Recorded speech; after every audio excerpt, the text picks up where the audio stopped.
네, 안녕하세요. 오늘도 NSCA CSCS 합격 가이드로 돌아오게 되었습니다. 네, 오늘 9장 건강의 기본 영양 요소에 대해서 한번 배워볼 거고요. 오늘 건강과 그다음에 뉴트리션 파트입니다. 제가 굉장히 좋아하는 건데요. 네, 그래서 트레이닝의 완성은 영양에서 끝난다라는 점을 항상 잊으시면 안 됩니다. 그래서 우리가 좋은 스티뮬러스를 주고 운동 프로그램을 짠다고 하더라도 이 운동 선수들 같은 경우에는 본인들이 개인적으로 영양에 대해서 좀 신경을 써야 된다라고 보시면 될 것 같습니다. 그래서 운동만큼 중요한 것이 바로 영양이다라는 점 항상 해주시길 바랍니다. 네. 근데 일단 가장 먼저 우리가 이 챕터에 들어가기 앞서서 scope of practice, 그러니까 우리 스포츠 어, 그 CSCS로, 그러니까 Strength and Conditioning 코치로서의 역할이 무엇인가를 먼저 알아야 되는데요. 체력 관리사의 역할은 무엇인가? 말을 하는 거는 뭐냐? 우리가 컨설팅을 해줄 수 있는 가능한 영역들이 있습니다. 그게 바로 건강한 간식과 일반 식단 지침 제공, 그 다음에 운동 전후 수분 보충 방법에 대해서 지도, 그리고 일반적인 영양 균형에 대해서 조언을 할 수 있습니다. 하지만 우리가 가끔 보면 체력 관리사임에도 불구하고 공인 영양사, registered dietitian 혹은 의사들의 의뢰가 필요한 부분들에 있어서도 본인이 컨설팅을 하는 경우가 있습니다. 하지만 어, 제가 되게 좋아하는 말인데요. 모르면 모른다고 말을 해야 됩니다. 그래서 뭐 당뇨병이나 뭐 빈혈, 뭐 거식증 이런 것들에 대해서 우리가 뭔가 운동 선수들한테 처방을 할 수 없다라는 점을 꼭 아셔야 됩니다. 그래서 꼭 우리가 아는 부분에 대해서만 얘기를 하자. 이거를 말씀드리고 싶습니다. 자, 다음으로 넘어가서 우리 책에 보면 첫 번째로 표준 영양 지침에 대해서 나옵니다. 그래서 영양 평가의 출발점이라고 보시면 될 것 같은데요. 첫 번째로 가장 왼쪽에 있는 여기 보시면 마이 플레이트라고 나와 있습니다. 이 마이 플레이트라는 것이 무엇이냐? 이게 바로 미국 오바마 정부 때 만들어진 이 표준 영양 지침인데요. 하나의 큰 그릇에 얼만큼의 음식을 담아야 되는가에 대한 뭐 내용입니다. 그래서 보면 4분의 1 fruit, 4분의 1 뭐 grain, 4분의 1 vegetable, 그 다음에 여기 프로틴 이런 식으로 한 접시에 음식을 담아봤을 때 이 정도 담으면 되겠다라는 것을 뭔가 시각적인 가이드라인으로 만든 것입니다. 근데 최근에 보면 트럼프 정부 들어오면서 우리 그 RFK 주니어가 있잖아요. 그 보건복지부 장관.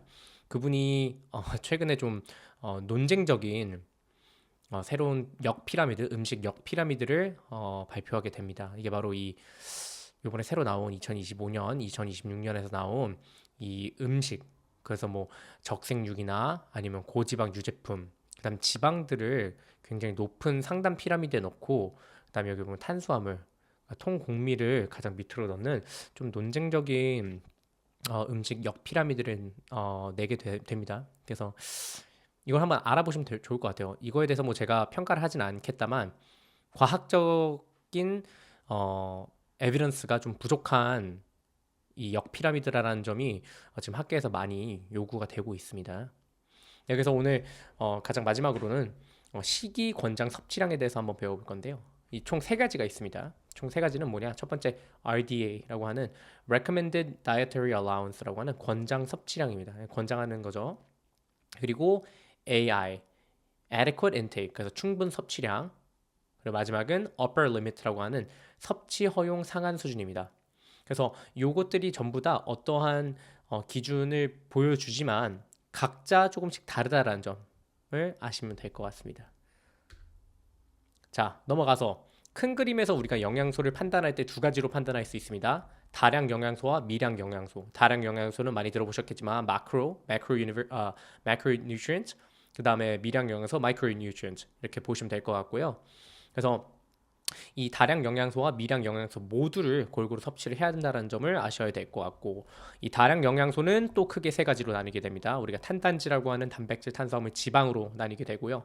미량 영양소는 뭐 신체 기능 조절에 필수적이지만 소량만 섭취해도 되는 영양소라고 보시면 될 것 같습니다. 그래서 이것들은 대부분 뭐 적절한 대사나 뭐 면역 기능과 관련돼서 큰 역할을 하는 것들이고요. 가장 대표적으로 비타민, 무기질, 그다음에 수분과 전해질이 있습니다. 네, 첫 번째로 단백질 배워보도록 하겠습니다. 다량 영양소 첫 번째. 단백질의 주요 기능은 무엇인가? 첫 번째, 근육 성장입니다. 우리가 단백질 먹으면 근육 성장하잖아요. 그런 것들.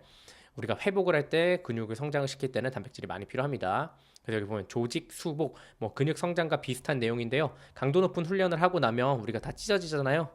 액틴과 마요신이 그거를 다시 재생산시키는 것이 바로 단백질이다라고 보시면 될 것 같습니다. 그리고 세 번째, 효소 및 호르몬 생성. 단백질은 체내에 수많은 대사 반응을 돕습니다. 그리고 효소를 합성하고요. 신체 기능을 조절하는 호르몬과 신경 전달 물질 역시도 만들어냅니다. 그리고 마지막으로는 조직의 구성 요소들을 만들어내는 역할을 합니다. 뭐 뼈, 근육, 연골, 피부, 혈액 이런 것들. 네, 그래서 이 다량 영양소의 첫 번째 단백질이 어떻게 만들어지는가, 어떻게 우리 몸에서 바뀌는가 하면 이 단백질이 있으면 우리가 아미노산이라는 것으로 부수게 됩니다. 그리고 이 아미노산이 가장 작은 단위예요, 단백질에. 이 작은 단위의 아미노산들이 한 줄로 세워졌을 때는 펩타이드가 됩니다. 이 펩타이드를 그래서 이 펩타이드가 정말 길게 되면 우리가 폴리펩타이드라고 하고 이 폴리펩타이드 혹은 이 펩타이드들이 또 한 번 다시 모여서 이런 체인 모양을 만들었을 때 바로 이 프로틴이 된다라는 점 이걸 아시고 있으면 될 것 같습니다. 그래서 아미노산이 펩타이드가 되고 펩타이드가 프로틴이 된다라고 생각하시면 될 것 같습니다. 네, 그래서 단백질의 공급원에 대해서 한번 알아볼 건데요. 우리 단백질 어디에 있는지 모두 대부분 아시지만 다시 한번 더 공부해 보겠습니다. 첫 번째로 동물성 단백질입니다. 동물성 단백질 우리 육류들 뭐 닭고기, 소고기, 돼지고기, 햄 이런 거에 다 들어가 있죠. 그리고 달걀 우리 많이 먹잖아요. 그리고 요거트 및 우유 그리고 뭐 단백질 보충제도 많이 들어가 있죠. 그런데 또 동물성 단백질 말고도 우리가 식물성 단백질에도 단백질이 좀 들어 있습니다. 그래서 가장 대표적으로 콩류 있잖아요. 우리 뭐 후무스 만들어 먹거나 뭐 두부 가장 대표적이죠. 그다음 뭐 렌틸콩, 완두콩, 렌즈콩이라고 되어 있네요. 키노아 그다음에 요즘 최근에는 뭐 대체육도 많이 나와 있으니까 이런 것들도 식물성 단백질에 포함이 된다는 게 단백질이다. 근데 다만 동물성 단백질보다 일반적으로 식물성 단백질이 이 체내 흡수율이 좀 적어요. 그 말은 무엇이냐? 더 많이 먹어야 된다라는 거죠. 더 많이 먹으면 또 어떻게 되냐? 칼로리가 많이 된다. 그래서 뭐 본인의 식습관에 따라서 잘 선택하시면 될 것 같습니다. 어떤 게 더 좋다라고 말은 안 할게요. 어떤 윤리적인 문제도 있고 하다 보니까 뭐 베지테리언 분들은 식물성 단백질 잘 챙겨 드시기 바랍니다. 네. 그래서 우리 아미노산의 종류 한번 배워볼 건데 아까 제가 말씀드렸듯이 단백질은 우리 몸에 들어왔을 때 가장 잘게 잘랐을 때 아미노산이라는 것으로 우리가 흡수를 하게 됩니다. 근데 이 아미노산이 여러 가지의 아미노산이 이 단백질에 들어가 있습니다. 그래서 크게는 총 세 가지로 나눌 수 있고요. 첫 번째는 필수 아미노산, 그리고 조건부 필수 아미노산, 그리고 마지막으로 비필수 아미노산입니다. 그래서 여기서 말씀드릴 수 있는 거는 필수 혹은 조건부 필수라는 것은 무엇이냐? 우리가 몸에서 어떤 것이 필수로 필요하다 혹은 외부에서 가져와야 된다라고 말하는 거는 우리 몸에서 만들지 못한다는 말이랑 똑같습니다. 비필수는 무엇이냐? 우리가 스스로 만들어내기 때문에 굳이 밖에서 섭취할 필요가 없다라는 거죠. 그래서 필수 아미노산은 정의가 뭐냐? 신체가 스스로 생성할 수 없으므로 반드시 음식을 통해서 섭취를 해야 되는 얻어야 되는 아미노산이다. 그래서 우리 가장 BCA에 세 개 있죠? 아이소류신, 류신, 바일린 이런 것들이 필수 아미노산이다. 그래서 우리 BCA 많이 먹잖아요. 이것들이 다 필수 아미노산이다. 히스티딘, 아이소류신, 류신, 라이신, 메티오닌, 페니알라닌, 트레오닌, 트립토판, 그다음 바일린 이렇게 해서 9가지 될 것 같고요. 두 번째로 넘어가서 조건부 필수 아미노산입니다. 정상적인 상황에서는 뭐 필요하지 않지만 뭐 정말 조건이 뭐 좀 특이한 거다 혹은 뭐 나이가 많은 노인층 혹은 청소년들은 성장을 급격하게 하기 때문에 이런 것들이 필수적으로 필요할 때가 있습니다. 그 뭐냐 뭐 아르기닌, 시스테인, 글루타민, 글라이신, 프롤린, 세린, 그다음 티로신 이렇게 해서 뭐 8가지. 근데 이게 웃긴 게 여기 책에는 8가지라고 되어 있거든요. 근데 그 책에서도 보시면 아시겠지만 그 그래프 그 표에 보면 7가지밖에 안 나와 있는데 여기도 7가지. 근데 이게 왜 그러냐? 이 조건부 아미노산은 어느 시기에 따라 본냐에 좀 따라 다르기 때문에 필수 아미노산으로 분류가 되기도 합니다. 그래서 뭐 8개, 7개 보통 그렇게 외우시면 될 것 같아요. 근데 여기서 비필수 아미노산은 절대 안 바뀝니다. 4가지. 뭐냐? 몸에서 항상 잘 만드는 거. 알라닌, 아스파라긴, 아스파르트산, 글루탐산. 이 4가지는 우리 몸에서 만들 수 있기 때문에 비필수 아미노산이다. 그래서 이 4가지만 좀 외워두시는 건 좀 추천드리겠습니다.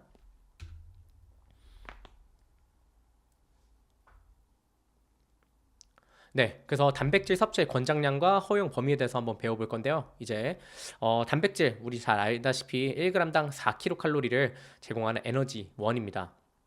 그래서 우리 아까 전에 제가 말씀드렸듯이 일일 권장 섭취량은 얼마냐? 1kg당 0.8g이다. 이게 바로 일일 권장 섭취량입니다. 일일 권장 섭취량. 네, 여기 보면 다량 영양소 섭취 허용 범위도 있습니다. 이거에 따르면 우리 총 18세 이상의 성인은 총 섭취 열량의 10에서 35%를 섭취하는 것을 바람직하다라고 나와 있습니다. 여기 보시면 10에서 35%.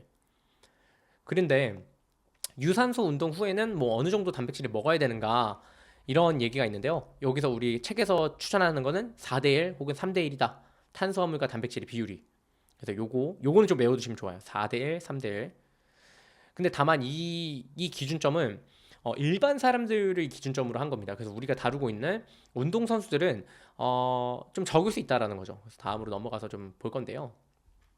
네, 그래서 단백질 섭취량이 뭐 활동 수준에 따라 많이 다르기 때문에 1kg당 0.8g이 좀 많이 적을 수 있다. 그래서 보면 책에서 나와 있는 가이드라인은 지구력 운동 선수, 뭐 마라톤 선수들 이런 선수들은 1kg당 1에서 1.6을 먹고 근력 선수들, 근력 운동하는 선수들은 1.4에서 1.7 그리고 그 두 가지를 근력과 유산소를 모두 병행하는 선수 같은 경우에는 1.4에서 1.7 똑같이 먹어라. 그리고 마지막으로 우리가 칼로리 제한 식단이라고 하는 다이어트에 들어간 선수들 있죠. 다이어트에 들어갔을 때는 단백질의 양을 좀 늘리는 것이 좋다. 그래서 1.8에서 2.7g까지 많이 늘려도 된다라고 나와 있습니다. 여기서 왜 칼로리 제한된 식단에서는 더 단백질이 높아지는가? 이건 바로 허기짐 혹은 배고픔과 관련이 있는데요. 우리가 단백질은 소화시키는 데 좀 오래 걸립니다. 다른 다량 영양소에 비해서. 그렇기 때문에 칼로리 제한 식단에서는 그 사람이 배고프지 않는 것이 중요하기 때문에 대체적으로 단백질의 양을 늘려버리는 거죠. 네, 그런 식으로 컨설팅을 하면 될 것 같습니다. 네, 그래서 한번 실전 적용해 볼 건데요. 저희 코치 웨인 저를 기준으로 한번 해봤을 때 키가 178에 몸무게 78kg. 그다음 저는 근력과 유산소 훈련을 병행하고 있기 때문에 현재 매일 100g의 단백질을 섭취하고 있다면 어떤 조언을 해야 될까요? 첫 번째, 단백질 섭취를 증가해야 될까요? 단백질 섭취를 감소해야 될까요? 아니면 마지막으로 그냥 이 상태를 유지하면 될까요? 우리가 배워본 아까 전에 공식들에 의해서 한번 숫자를 한번 계산을 해보면 78kg잖아요. 곱하기 1.4. 왜냐? 제가 유산소와 근력 운동을 병행하고 있다고 했고 가장 미니멈이 1.4, 가장 맥시멈이 1.7이었잖아요. 그럼 78kg에다가 1.4와 1.7을 곱해보는 겁니다. 그래서 1.4가 나왔을 때는 109.2g. 그렇죠? 이게 최소 섭취 단위인 겁니다. 그리고 가장 많이 섭취할 수 있는 가장 많이 섭취할 수 있는 그램은 132.6g이니까 총 우리가 이 기준으로 봤을 때는 제가 지금 현재 잘 먹고 있나요? 아니죠. 9g 부족하죠. 그래서 9g을 증가시켜라 라고 볼 수 있습니다. 이 질문, 이 문제 많이 나옵니다. 이거 꼭 외워두시면 좋을 것 같아요. 네, 이제 다음 다량 영양소인 탄수화물에 대해서 한번 배워보도록 하겠습니다. 우리 탄수화물 같은 경우에는 탄소, 수소, 그 다음에 산소로 구성이 되어 있고요. 이게 어떻게 보면 가장 인체에서 가장 중요한 에너지라고도 볼 수 있을 정도로 굉장히 중요합니다. 그래서 이 탄수화물은 또 세 가지로 나눌 수 있는데요. 이건 뭐냐? 단당류, 이당류, 다당류로 나눌 수 있다. 그래서 여기 보시면 영어 이름 보시면 monosaccharide, disaccharide, polysaccharide라고 되어 있잖아요. 이게 뭐냐? 결국 단당, mono, 그쵸? mono, 이당, di, 두 개라는 di, 그 다음에 다당류, poly. 그래서 아까 전 제가 말했죠. 뭐 폴리펩타이드, 펩타이드, 폴리펩타이드. 펩타이드는 뭐였죠? 여러 개 모인 거. 폴리펩타이드는 뭐냐? 그 여러 개 모인 펩타이드들이 또 여러 개가 모인 것들을 폴리펩타이드라고 하잖아요. 마찬가지로 사카라이드, 당류가 길게 모여 있는 게 바로 다당류다. 그래서 길게 연결된 복합 탄수화물이다. 해서 첫 번째로 단당류서부터 보면 가장 짧은 단위잖아요. 그러니까 더 이상 분해가 되지 않고 그렇기 때문에 글루토스, 프룩토스, 갈락토스. 그래서 포도당, 과당, 갈락토스. 이 세 가지를 외워두시면 될 것 같습니다. 단당류에. 두 번째는 뭐냐? 이당류입니다. 이당류. 이당류의 가장 대표적인 게 뭐죠? 수크로스, 락토스, 우리 우유에 들어가 있는 그다음 말토스, 메가당 이렇게 세 가지. 좌당, 유당, 메가당. 이 세 가지 외워두셔야 됩니다. 이거 꼭 나옵니다. 질문. 그리고 마지막으로 다당류, 녹말, 섬유질, 글리코겐. 글리코겐 어떻게 돼 있죠? 글리코겐은 우리가 저장 형태인데 저장할 때 길게 복잡하게 해놔가지고 최대한 저장을 컴팩트하게 해야 되죠. 그러니까 다당류가 되는 겁니다. 네. 그래서 에너지원과 단백질 절약 효과에 대해서 한번 배워볼 건데요. 이게 뭐냐? 에너지의 주요 원천입니다. 아까 말씀드렸죠. 1g당 4kcal, 단백질 4kcal, 탄수화물 4kcal, 지방은 나중에 더 얘기해 볼게요. 그래서 충분한 탄수화물 섭취는 에너지를 위한 단백질을 사용하는 것을 막아 근육 손실을 예방합니다. 이 말은 무엇이냐? 제가 말씀드렸죠. 단백질을 많이 섭취하는 게 아니라 오히려 우리가 근육을 유지하고 싶으면 충분한 탄수화물로 글리코겐과 그 다음에 우리 글루코스를 최대한 많이 사용을 해서 우리가 근육을 부수지 않는 것이 근육을 부수지 않는 가장 중요한 전략이다. 그래서 탄수화물 먹어야 된다. 탄수화물 많이 먹어야지 오히려 근육이 유지가 된다라는 점 알 수 있습니다. 그다음 유산소 운동 후 섭취 권장량. 약간 제가 단백질과 말씀드렸듯이 4대1에서 3대1으로 먹으면 됩니다. 그래서 우리 그냥 뭐 운동 끝난 후에 단백질만 먹는 게 아니라 같이 먹어주는 게 굉장히 좋습니다. 그래서 뭐 고구마와 닭가슴살을 같이 먹는다던가. 우리나라는 많이 안 그러지만 외국에서는 초코우유를 그렇게 먹어요. 그러니까 왜냐면 초코우유가 딱 이렇게 4대1, 3대1의 비율로 정확하게 맞춰져 있는 최고의 좀 어떻게 보면은 그 포스트 워크아웃 스낵이라고 볼 수 있습니다. 네, 그래서 탄수화물 더 배워볼 건데요. 이번에 글리코겐에 대해서 좀 배워보도록 하겠습니다. 글리코겐은 약간 제가 말씀 뭐라 그랬죠? 다당류입니다. 다당류. 그래서 신체에 필요한 에너지를 체내 조직에 저장하는 탄수화물입니다. 저장하기 위해서는 다당류가 돼야 되겠죠. 단당류를 가지고 있을 수는 없잖아요. 그래서 우리가 체중이 1kg당 대부분 한 15g 정도를 글리코겐을 가지고 있다라고 말을 하고 있고요. 총 그러면 우리 몸에 한 1500kcal 정도를 우리가 글리코겐으로 저장을 하고 있다라고 보시면 될 것 같습니다. 그래서 저장된 글리코겐은 비율적으로 봤을 때는 한 75%는 우리가 근골격근에 다 붙어 있고요. 그다음 나머지 25%는 우리 간에 많이 저장되어 있습니다. 그래서 글리코겐이 인체에 가장 쉽고 효율적으로 활용되는 에너지입니다. 말씀드렸죠. 그래서 고강도 활동 시에는 연료로 사용됩니다. 글리코겐. 그래서 운동 능력을 유지하는데도 글리코겐을 유지하는 것이 굉장히 중요하고 글리코겐이 떨어지면 운동 능력이 굉장히 떨어지게 됩니다. 이건 좀 더 자세히 뒤에서 한번 얘기해 볼 거예요. 네, 글리코겐 고갈에 대해서 한번 배워보도록 하겠습니다. 우리 가장 대표적으로 이 엔듀런스 운동이 뭐냐? 아까 장거리 고강도 운동들 이런 거 뭐냐? 마라톤이잖아요. 우리 마라톤 선수들이 보면 굉장히 뭐 4시간 뭐 잘 뛰는 선수들은 3시간이지만 보통 한 3시간에서 4시간 사이인데 이 평균적으로 우리가 아까 제가 말씀드렸던 글리코겐의 저장량이 얼마냐? 1500kcal입니다. 1500kcal. 근데 우리가 마라톤 시간당 소모 칼로리가 한 700칼로리예요. 그렇죠? 그러면 우리가 3시간에서 4시간 뛴다고 하면 3시간이면 2100칼로리입니다. 마라톤 시간당 소모 칼로리가 전체가. 근데 탄수화물에서부터 나오는 게 뭐냐? 시간당 한 455칼로리가 65%를 우리가 쓰고 있다라고 보시면 됩니다. 그렇기 때문에 글리코겐 고갈 시점이 언제 오냐? 우리가 만약에 운동 중간에 아무것도 먹지 않는다고 하면 약 3.3시간, 그러니까 3.3시간이면 벽에 부딪히는 시간이 오는 거죠. 그리고 우리가 뭐 마라톤 하시는 분들 있으시다면 뭐 아마 아실 거예요. 그 4점이라고 하는 게 있습니다. 4점이라고 하는 게 거의 죽을 지점이다. 그게 뭐냐? 바로 이 글리코겐이 고갈되는 시점을 바로 4점이라고 말을 합니다.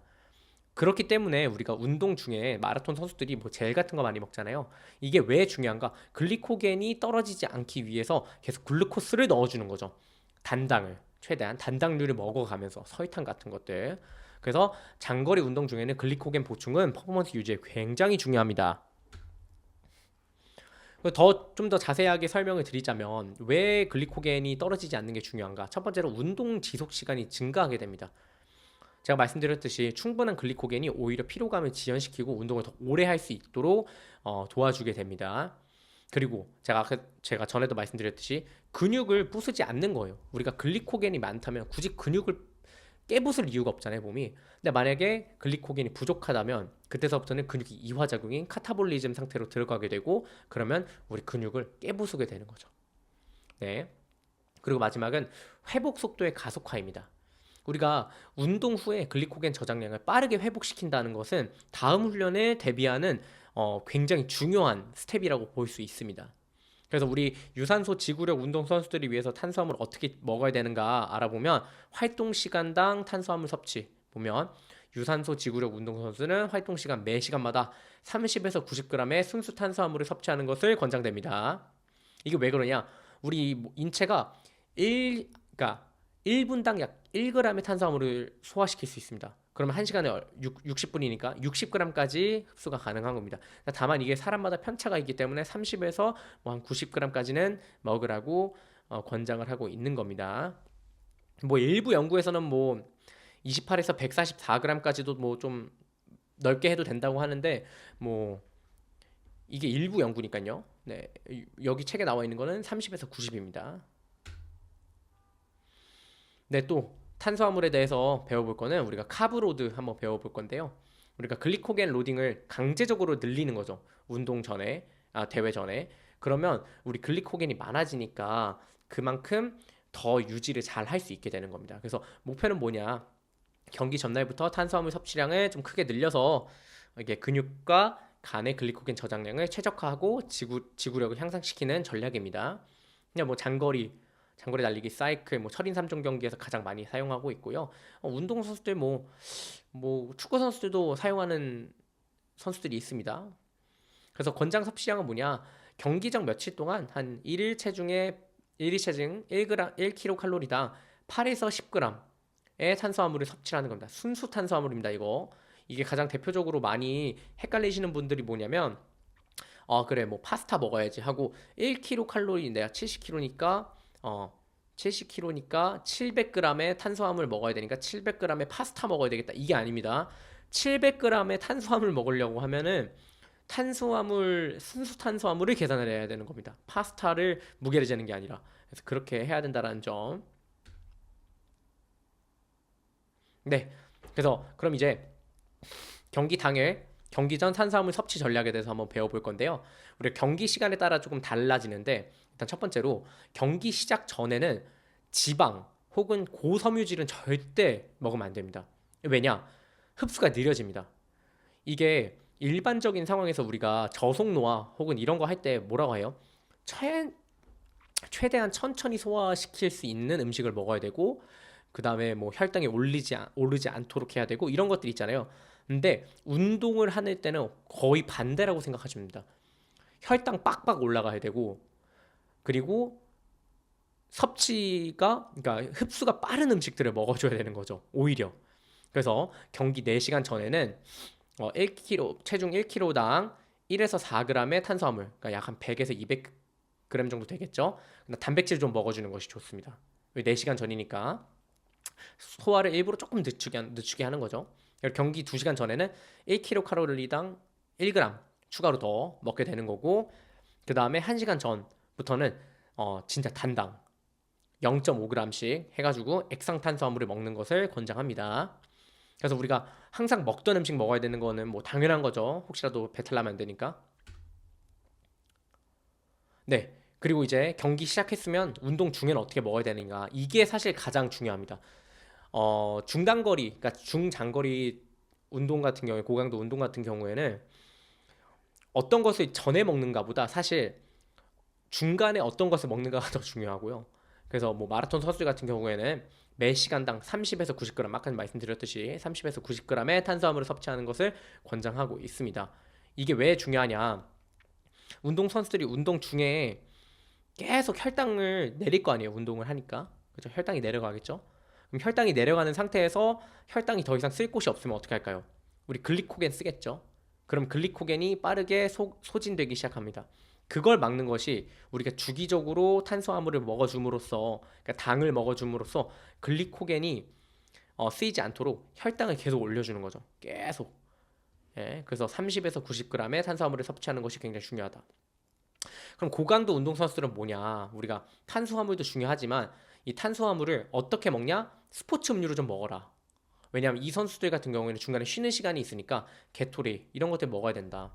그래서 가장 대표적으로 게토레이드가 우리 미식 축구 선수들을 위해서 만들었던 플로리다 대학교 게이터스에서 만든 학교 음료수잖아요. 그러니까 게이터레이드잖아요. 예, 이런 것들이 바로 이 고강도 운동 선수들이 추천할 수 있는 고강도 운동 선수들에게 추천할 수 있는 음료수다. 마지막으로 근육 및 파워 운동 선수들 같은 경우에는 뭐 탄수화물이 뭐 운동 시간, 지속 시간과 강도의 유지를 줄 수 있지만 뭐 사실 지구력 운동이나 고강도 운동에 비해서는 좀 적다라고 생각하시면 될 것 같습니다. 네. 그래서 탄수화물 좀 더 딥하게 들어가 보면 우리 GI 지수라는 게 있습니다. 글라이세믹 인덱스라고 하고요. 이 혈당 지수는 뭐냐? 탄수화물이 얼마나 빠르게 흡수되는지를 보여주는 지표입니다. 그래서 뭐 저속노화 시스템이라고 하는 우리 말할 때는 저혈당, 그러니까 GI 지수가 굉장히 낮은 음식들을 많이 먹어야 됩니다. 그냥 혈당 스파이크가 뛴다라고 하잖아요. 이런 것들을 GI 지수로 판단할 수 있고, 그래서 천천히 소화하고 소화 및 흡수되는 혈당 수치가 바로 로우 GI 저혈당 지수고요. 장점은 운동 전후 몇 시간 동안 꾸준히 운동 공급을, 그러니까 에너지를 공급한다라는 게 있고요. 단점은 우리가 중요한 대회 날 저혈당 음식을 먹으면 안 되겠죠? 우리가 빠르게 흡수를 해서 에너지를 써야 되니까. 그래서 이거는 평소에 좀 저혈당 로우 GI는 평소에 먹는 음식이다. 그럼 고혈당 지수는 뭐냐? 뭐 흰빵, 설탕, 감자, 스포츠 음료, 젤리 뭐 이런 것들이 혈당이 좀 빠른 하이 GI입니다.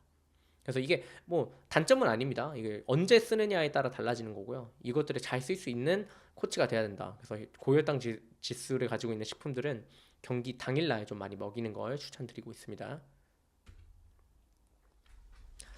네. 뭐 GI만큼 중요한 게 혈당 부하라고 하는 GL입니다. 글라이세믹 로드라고 하고요. 혈당 부하는 섭취하는 식품의 탄수화물 양과 혈당 지수를 모두 고려해서 해당 식품이 혈당 수치를 얼마나 상승시킬지 예측하는 지표입니다. 그래서 뭐 높은 GL 식품의 영향은 뭐 혈당과 인슐린 부피를 극하게 증가시킨다. 뭐 GI와 거의 비슷합니다. 인슐린 민감도를 증가시키고 낮은 GL은 인슐린 민감도 증가시키고 심혈관 질환 위험도를 낮춥니다. 그 다음에 뭐 혈당과 인슐린 당연하죠. 우리 팬크리아스 췌장에서 인슐린 나오잖아요. 이런 것들이 우리 혈당과 다 연관이 돼 있는 거다라고 보시면 될 것 같습니다. 네, 거의 탄수화물 거의 다 왔는데요. 그래서 얼만큼 일이 섭취해야 되는가 한번 봐보도록 하겠습니다. 우리 지구력 선수들은 뭐 예를 들어 한 90분 정도 이상 매일 VO2 맥스의 70에서 80%로 운동을 하는 선수들은 체중 1kcal 1kg당 8에서 10g 많이 먹어야 된다. 지구력 운동 선수들은. 근데 뭐 축구 이런 고강도 간헐적 운동 선수들 있잖아요. 축구, 농구 이런 것들은 1kg당 5에서 6g을 먹으면 된다라고 아시면 될 것 같습니다. 네, 그래서 지방 한번 배워볼 건데요. 이제 넘어가서 이 지방이 사실 우리가 굉장히 많이 안 좋은 이미지를 가지고 있잖아요. 근데 지방에 대해서 최근에는 뭐 지방 좋다 뭐 이런 얘기 나오잖아요. 그러니까 제가 석사 때도 들었던 얘기 중 하나가 어떠한 영양소가 우리 몸에 안 좋을 수가 없다라는 겁니다.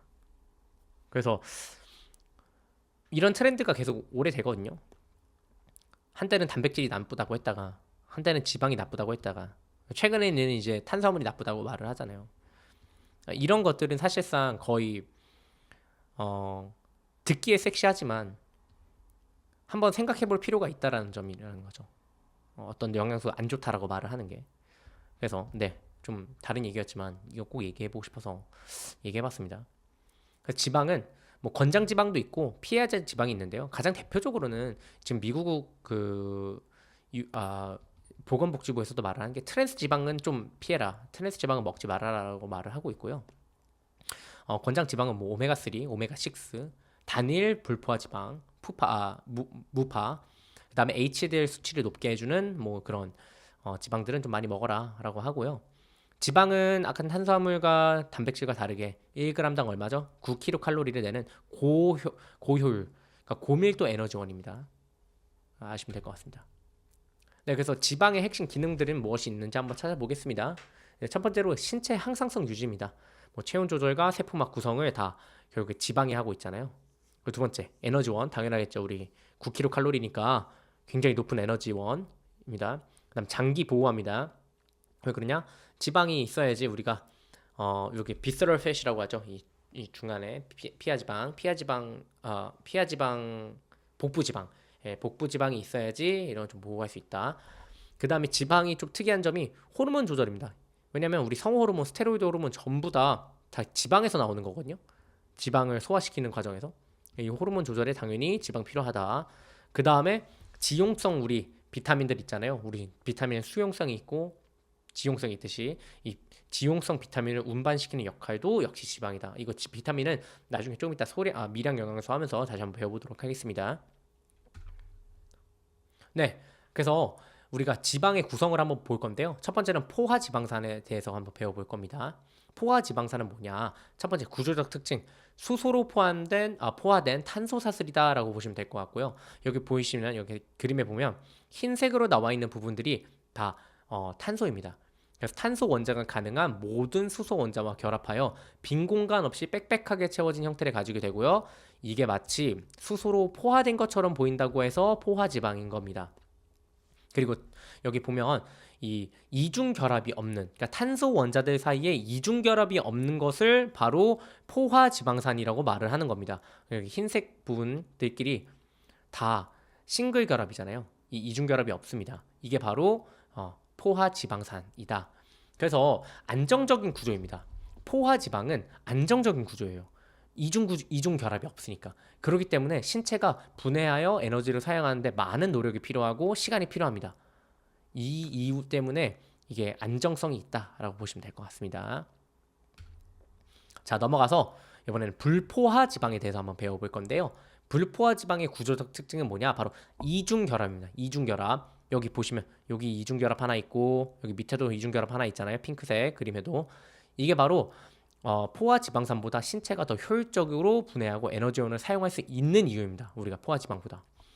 그래서 이 포화 지방도 불포화 지방도 두 가지로 나눌 수 있는데요. 바로 단일 불포화 지방, mono unsaturated fatty acid라고 하는 MUFA가 있고, 그 다음에 다중 불포화 지방산이라고 하는 poly unsaturated fatty acid라고 하는 PUFA가 있습니다. PUFA. 그래서 첫 번째 단일 불포화 지방산부터 보자면 분자 내에 하나의 이중 결합을 가지게 되고 이것들이 바로 뭐 올리브오일, 아보카도, 뭐 견과류에 많은 것들이 바로 단일 불포화 지방산이다라고 보시면 될 것 같고요. 자, 다음은 다중 불포화 지방산인데요. 이건 뭐냐? 분자 내에 두 개의 이중 결합. 이런 분자에 이중 결합이 두 개가 있는 거죠. 이걸 바로 poly unsaturated fatty acid라고 하는 다중 불포화 지방산이다라고 보시면 될 것 같고, 가장 대표적으로 등푸른 생선에 있는 오메가3, 오메가6 이런 것들이 바로 다중 불포화 지방산이다라고 이해하시면 될 것 같습니다. 여기서 조금 더 들어가자면 여기 보면 그림 제가 넣어놨는데요. 위에 그림하고 밑에 그림하고 차이점 한번 찾아보시겠어요? 네, 보시는 것처럼 여기 보시면 요거는 꺾여 있습니다. 이게 바로 시스 구조고요. 위에 있는 게 트랜스 구조입니다. 트랜스 구조는 뭐냐? 이게 꺾이지가 않고 그냥 가는 거예요. 이게 바로 트랜스 지방이다. 그래서 이런 것들은 트랜스 지방 우리 먹지 말라고 했잖아요. 이런 구조로 돼 있는 애들이 위험하다라고 생각하시면 될 것 같습니다.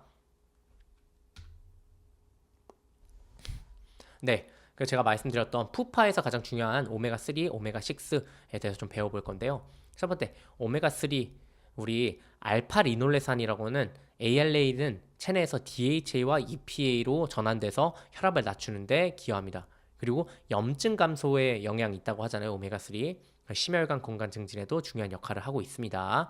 그래서 아까 봤듯이 주요 공급원은 등푸른 생선, 견과류에 있다. 그리고 오메가6는 우리 식단에서 비교적 흔하게 접할 수 있는데요. 그래서 뭐 적절한 양은 성장 발달과 피부 건강에 필수적이라고 하고, 가장 주요 공급원 뭐 콩기름, 옥수수유, 홍화유, 가금류, 그다음 달걀에 있습니다. 그래서 오메가3가 우리 운동선수들한테도 많이 먹으라고 추천할 수 있는 몇 가지 중 하나예요. 그래서 실제로 많은 최근에 연구가 있었고, 그거에 따르면 실제로 염증 감소에 큰 영향을 미치는 것으로 보인다라는 연구 결과가 많이 나오고 있습니다. 그래서 오메가3는 뭐 먹어주는 게 좋은 것 같아요. 저 스스로도 많이 먹고 있습니다. 매일 EPA, DHA 합쳐서 1000 이상 되는 거를. 네, 콜레스테롤에 대해서 배워볼 겁니다. 이번에 지방에 대해서. 이게 콜레스테롤은 세포막의 중요한 구성 요소인데요. 그래서 인체 기능에 필수적인 뭐 여러 물질을 생성하는 데 사용되는 지방 유사 물질입니다. 근데 이게 우리가 콜레스테롤 하면 좀 안 좋은 의미가 있어 보이잖아요. 이게 왜 그러냐? 이 과도한 수치가 되게 되면 심혈관 질환에 좀 위협을 줄 수 있다라고 보시면 될 것 같습니다. 그래서 콜레스테롤은 세포막을 구성을 하고요. 우리가 지방 소화 어떻게 하죠? 우리 지방 소화할 때 담즙 하잖아요. 바일 솔트 나와서 담즙산을 생성하는데 콜레스테롤이 필요합니다. 그리고 비타민 D 합성할 때 우리 필요하고 콜레스테롤. 그다음 마지막으로 호르몬 조절할 때 매우 매우 필요한 게 콜레스테롤입니다. 우리 호르몬 뭐라 그랬죠? 제가 이런 거 4개의 링으로 되어 있다 그랬잖아요. 그게 바로 지방이기 때문에 4개의 링으로 구성되어 있는 겁니다. 그래서 우리 콜레스테롤 할 때 최근에는 뭐 항상 그냥 전체 콜레스테롤을 봤을 때 뭐 200 이상 넘어가면 안 된다 이렇게 말을 했지만 최근에는 우리가 HDL과 LDL의 비율을 봐야 되는 것이 중요하다라고 많이 하고 있고요. HDL 우리 좋은 거라고 생각하시면 됩니다. HDL은 좋은 콜레스테롤, LDL은 나쁜 콜레스테롤이라고 보시면 될 것 같고요. 우리가 그래서 혈관에 뭐 막혀서 축적돼서 동맥경화 일으키는 것은 바로 대부분 LDL입니다. 그리고 반대로 HDL은 콜레스테롤을 간으로 되돌려서 제거를 돕는 애들이 바로 HDL이다라고 보시면 될 것 같고요. 그래서 HDL은 우리가 70 뭐 이렇게 낮아 60 이상, 그러니까 70 뭐 이 정도가 돼야지 좀 좋은 거라고 할 수 있고요. 전체 LDL은 100 이하로 유지를 해야 됩니다. 나중에 피 뽑으러 갔을 때 이거 나중에 대부분 지표 나오거든요. 이 지표 달라고 하면 됩니다. 그래서 한번 보세요.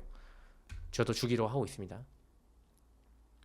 네. 이렇게 해서 매크로 뉴트리언츠는 끝났고 이제 미량 영양소, 마이크로 뉴트리언츠 한번 볼 건데요. 첫 번째로 비타민 한번 배워보도록 하겠습니다. 비타민은 신진대사에 굉장히 많이 필요하고요. 이 두 가지를 또 나눌 수 있습니다. 첫 번째로 수용성이고요. 수용성은 B와 C입니다. 그래서 물에 녹고 혈액을 통해서 전달이 되게 됩니다. 이 수용성 비타민은. 근데 만약에 너무 많이 먹었다 하면 다 소변으로 배출되기 때문에 매일 섭취를 많이 해도 큰 뭔가 독성의 효과가 많이 없기 때문에 오히려 오버도싱, 그러니까 많이 먹는 과다 복용하는 사례들이 많이 나오고 있습니다. 근데 문제 별로 없습니다. 오히려 좋다는 얘기도 많이 있고요. 그리고 반대로 지용성 비타민도 있는데요. 이 외울 때는 아대 에케라고 저는 외웠습니다. 지용성 비타민 아대 에케. 지용성 비타민. 그래서 체지방에 의해서 흡수가 되고 전달되는 것들이 바로 지용성 비타민이고요. 체지방 세포에 축적이 되게 되고 그러다 보면은 뭐 좀 과다하게 먹다 보면 이게 좀 안 좋은 영향을 미칠 수 있는데요.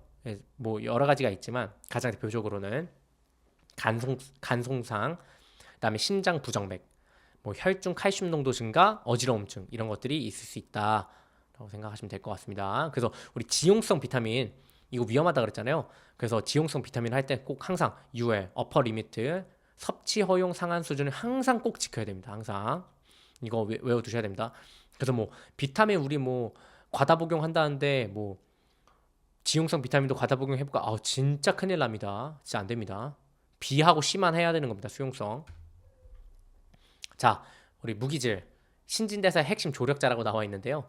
무기질은 뼈, 뭐 치아, 손톱 이런 것들을 구조에 기여를 하는 것들이 바로 이게 무기질이고요. 그래서 신체 구조 형성, 대사 및 효소 기능, 그다음 신경 및 근육 조절에 큰 영향을 미치는 것이 바로 무기질이다. 그래서 무기질이 가장 대표적으로 뭐가 있냐? 두 가지가 있는데요. 칼슘, 우리 가장 많이 들어봤죠. 뼈, 골밀도에 대해서 기여를 하는 칼슘. 그 다음에 또 철분 뭡니까? 이 헤모글로빈, 그 다음에 근육 산소 운반에 관련된 거죠. 그래서 우리 여성 선수들은 철분 결핍성 빈혈이 많이 일어나요. 그게 왜 그러냐? 우리가 한 달에 한 번씩 우리 생리하잖아요. 그러면서 피를 많이 쏟기 때문에 선수들이 철분을 외국에서는 여성 선수들한테 철분 보충제를 많이 먹입니다. 그런 이유가 있다라고 보시면 될 것 같고 또 넘어가서 체액과 전해질인데요. 우리 퍼포먼스에서 운동에서 제가 생각했을 때 뭐 탄수화물, 그러니까 당보다 더 중요한 게 바로 이 물입니다. 물을 먹는 게 가장 중요하고요. 우리가 물을 체중으로 봤을 때 한 45%, 75%까지도 우리 몸의 구성 요소거든요. 근데 만약에 우리 몸에 훈련 중에 땀으로 너무 많이 흘릴 경우에 이 디하이드레이션이라고 하는 상태가 될 수 있다는 거죠. 탈수 증세가. 근데 수분만 빠져나가는 게 아니잖아요. 우리가 땀을 흘리면. 왜냐? 우리 땀을 흘리면 핥아 보신 적 뭐 있잖아요. 다 짭짤하잖아요. 이게 뭐냐? 바로 이 나트륨하고 칼륨이 같이 나가 버리거든요. 그렇기 때문에 물만 먹는 것이 아니라 운동 중에는 특히 탈수가 올 것 같을 때는 항상 이 스포츠 드링크 짜고 단 거를 먹어야 된다. 그래서 수분 보충이 왜 중요한가, 그리고 이거를 제대로 안 했을 때 얼마나 위험한가에 대해서 좀 배워볼 건데요. 우리 생각을 해보면 탈수 증세가 한 체중의 2에서 3%가 되면 탈수가 온다라고 말을 합니다. 우리 몸의 2에서 3% 몸무게에 운동 능력이 굉장히 감소하고 피로도 엄청 올라가게 됩니다. 그럼 이게 뭐냐? 물이 없으니까 신체 박출량, 심박출량 줄어들겠죠. 심장 박동량 감소하겠죠. 혈압 떨어지겠죠. 피가 많이 부족하니까. 그리고 근육으로 가는 혈류량 그렇기 때문에 또 줄어들고. 그러니까 이런 것들이 이런 상태가 되면 굉장히 위험한 상태가 들어갈 수 있다고 보는 겁니다. 특히나 탈수 위험이 높은 대상들이 있는데 가장 대표적으로 과도하게 트레이닝 한다던가, 그러니까 훈련이 부족한 운동선수들, 노약자, 어린이, 체격이 큰 사람도 그것이 굉장히 불리합니다. 왜? 우리 운동선수들 중에서 이만한 선수들은 땀 많이 흘리잖아요. 그런 사람들. 그 다음에 우리 어클라이메타이즈 안 돼 있는, 그러니까 고온 환경에 급작스럽게 들어간 선수들 탈수 증세 많이 납니다. 우리 옛날에 카타르에서 월드컵 할 때 탈수 증상 있었다 그랬었잖아요. 운동선수들. 그런 것들이 바로 갑작스럽게 고온에 나의 환경과 다른 환경에 놓였을 때 좀 위험이 높다. 그 다음 뭐 이뇨제를 사용한다던가, UFC 선수들이나 뭐 컴뱃 스포츠를 하는 레슬링 선수들은 급격하게 체중을 조절하잖아요. 그러면 우리 항상성이 무너지면서 탈수가 굉장히 높게 올 수 있다라고 보시면 될 것 같습니다. 그래서 탈수를 예방하기 위해서 가장 대표적으로 전략이 여러 가지가 있는데요. 첫 번째로 소변 색상 알아보는 겁니다. 좀 웃겨 보일 수 있지만 진짜 운동선수들은 항상 신경 써야 되는 거고요. 우리가 운동 많이 하고 나면, 여름에 운동 많이 하고 나면 소변색이 굉장히 노랗잖아요. 그런 것이 아니라 일반적으로 투명하거나 옅은 노란색, 가장 대표적으로 말을 하는 색깔이 뭐냐? 샴페인 색깔입니다. 우리 운동선수들한테 항상 샴페인색을 유지해라 라고 말을 하고 있고요. 그래서 나의 소변 색상을 통해서 내가 지금 현재 어떤 상태인지를 좀 알 수 있다라고 보시면 될 것 같습니다. 그리고 두 번째는 전해질 균형을 유지하는 것도 굉장히 중요합니다. 물만 많이 먹는 것이 아니라 수분을 섭취할 때 우리가 땀으로 많이 배출되었던 나트륨과 칼륨 혹은 전해질들을 같이 먹어주는 것이 굉장히 중요하다고 볼 수 있습니다. 그리고 운동 전에 오버하이드레이션이라고 하는, 그러니까 몇 시간 전서부터 많이 먹어주는 것들을 말을 하고요. 가장 대표적으로 이거 볼 수 있는 게 F1 선수들이죠. 우리 F1 선수들 경기 시작 전에 인터뷰할 때 보면 항상 이만한 물통 가지고 다니면서 계속 쭉쭉쭉 빨면서 하잖아요. 왜 그러냐? 우리 특히 뭐 카타르나 사우디에서 하는 F1 경기 같은 경우에는 제가 알기로는 체중의 3% 이상이 손실된다라고 합니다. 땀으로. 얼마나 많은 물이 빠져나가겠습니까? 그렇기 때문에 그 선수들은 그 전에 미리 많이 물을 먹어 놓는 거죠. 네. 그래서 훈련 중에 수분 보충 전략에 대해서 한번 배워볼 건데요. 성인 수분 섭취 권장량은 뭐냐?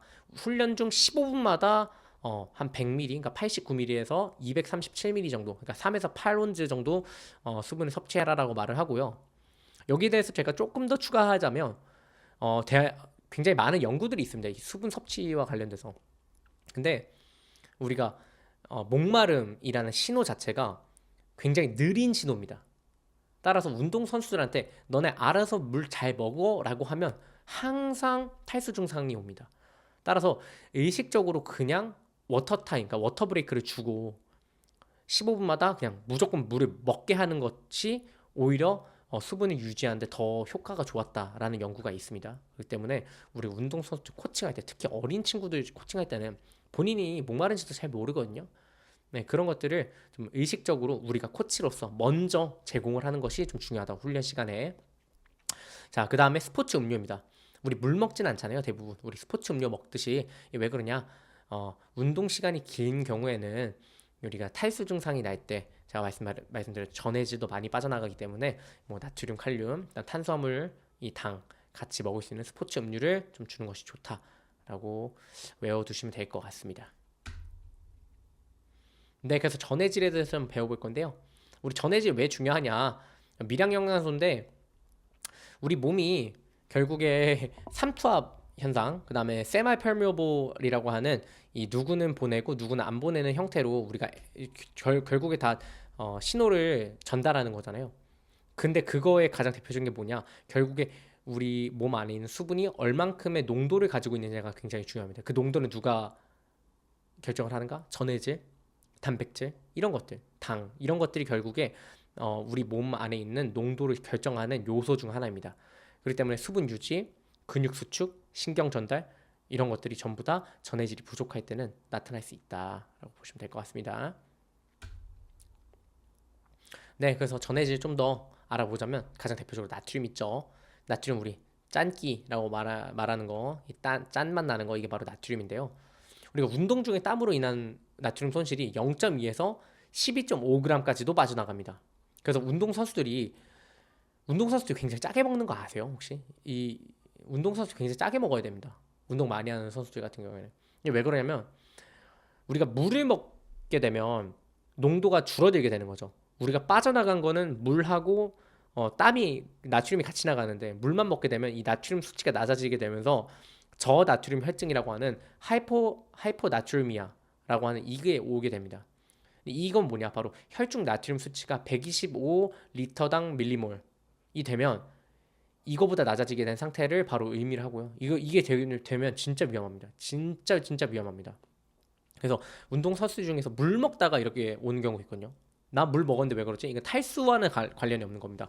이거는 비유가 관련이 있는 거기 때문에. 그러니까 가장 대표적인 증상은 뭐냐? 메스꺼움, 두통, 구토, 근육경련, 손발 이렇게 붓고 이런 거, 초조함. 왜 손이 붓냐? 이게 왜 그러냐면 우리가 농도가 안 맞기 때문에, 몸 안에 있는 농도가 안 맞기 때문에 부어오르는 거죠. 물이 한쪽으로 쏠리는 현상이 나오는 겁니다. 그래서 여기 보면, 그래서 이번에 칼륨에 대해서 한번 배워볼 건데요. 칼륨 역시 나트륨과 굉장히 중요한 건데요. 우리 대부분 스포츠 음료에는 나트륨 많이 들어가 있습니다. 짭짤하잖아요. 우리 뭐 포카리 스웨트, 게토레이드, 뭐 파워에이드 이런 거 다 보면 약간의 짭짤함이 있잖아요. 근데 칼륨은 많이 들어있는 경우가 없습니다. 스포츠 음료에. 그리고 부족한 식단 섭취, 우리 현대인 식당에서 칼륨을 많이 섭취하는 경우가 많이 없어요. 그래서 어디서 많이 먹을 수 있냐, 칼륨을 의도적으로 좀 먹어야 되는데요. 토마토, 그 다음에 감귤류, 그러니까 시트러스 계열, 감자, 바나나, 아보카도, 녹색 잎채소, 이런 것들에서 먹을 수 있으니까. 그래서 우리가 항상 뭐 밥하고 고기만 먹으면 이런 것들 못 먹을 거 아니에요. 그렇기 때문에 골고루 먹어야 되는 이유가 이런 이유가 있다라고 보시면 될 것 같습니다. 거의 다 왔는데요. 네, 기초 대사율에 대해서 배워볼 건데, 뭐 metabolic rate라고 하고요.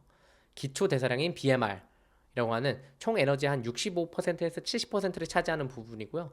이거 완전 진짜 휴식 상태. 내가 아무것도 안 할 상태에서 내가 어느 정도의 에너지를 쓰는가, 진짜 이게 바로 기초 대사량입니다. 이거에 반대되는 것도 하나 더 있는데요. 바로 안정시 대사율이라고 하는 resting metabolic rate라고 하고요. 금식 상태가 아니라 편안한 휴식 상태에서 측정하게 되고요. 일반적으로 BMR보다 좀 높게 납니다. 그래서 신체 활동에 소모되는 칼로리가 하루에 약 한 400칼로리라고 하는데요.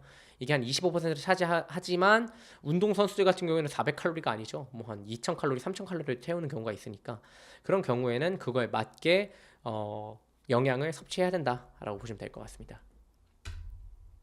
네, 그렇게 해서 오늘 배워본 9장 영양학에 대해서 주요 용어 정리해봤고요. 이거 보고 정리하시면 될 것 같습니다. 네, 그렇게 해서 오늘도 9장 다 마무리해봤습니다. 여러분들 많이 오셨습니다. 이제 거의 다 왔으니까 강의 한 반절 정도 왔습니다. 파이팅해서 저랑 끝까지 가보도록 하겠습니다. 제가 항상 말씀드리죠. 이거 영상 좋으셨다면 꼭 좋아요나 구독 눌러주시고요. 그리고 혹시라도 뭐 질문 있으면 꼭 댓글에 달아주시면은 제가 친절히 답변 드리도록 하겠습니다. 네, 오늘도 수고 많으셨습니다. 감사합니다.